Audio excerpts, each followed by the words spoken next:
تانڈور میں واقع ایک ٹینٹ ہاؤس میں آگ لگنے کا حادثہ پیش ہے۔ ٹینٹ ہاؤس سے بھڑکی آگ 2 اور دکانوں تک پھیل گئی۔ یہ واقعہ ہفتے کے روز شہر کے فلائی اوور پل کے قریب پیش ہے۔ مقامی لوگوں اور متاثرین کے مطابق ریلوے ٹریک کے قریب فلائی اوور پل کے پاس MS ٹینٹ ہاؤس موجود ہیں۔ اس دکان کے سامنے ایک چھوٹا سا شیڈ تھا جس میں ٹینٹ ہاؤس کا سامان رکھا جاتا تھا۔ ہفتے کی صبح اچانک شیڈ سے آگ بھڑک اٹھی۔ یہ آگ آہستہ آہستہ پاس ہی واقع ایک آٹو موبائل شاپ اور ویلڈنگ شاپ تک پھیل گئی۔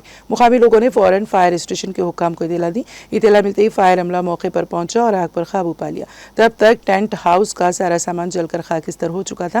اس حادثے میں تقریباً 2 لاکھ روپے کا نقصان ہوا ہے۔ یہ بات نصیر نامی شخص نے بتائی ہے۔ باقی آٹو موبائل اور ویلڈنگ شاپ میں بھی کچھ چھوٹی موٹی اشیاء جل گئی۔ تاہم آگ حادثے والے ٹینٹ ہاؤس میں بجلی کا کنیکشن نہیں تھا اور آٹو موبائل شاپ میں بھی کرنٹ کنیکشن نہیں تھا۔ یہ بات منتظمین نے واضح کر دی۔ شبہ ظاہر کیا جا رہا ہے کہ کسی نامعلوم شخص نے ٹینٹ ہاؤس میں آگ لگا دی ہوگی۔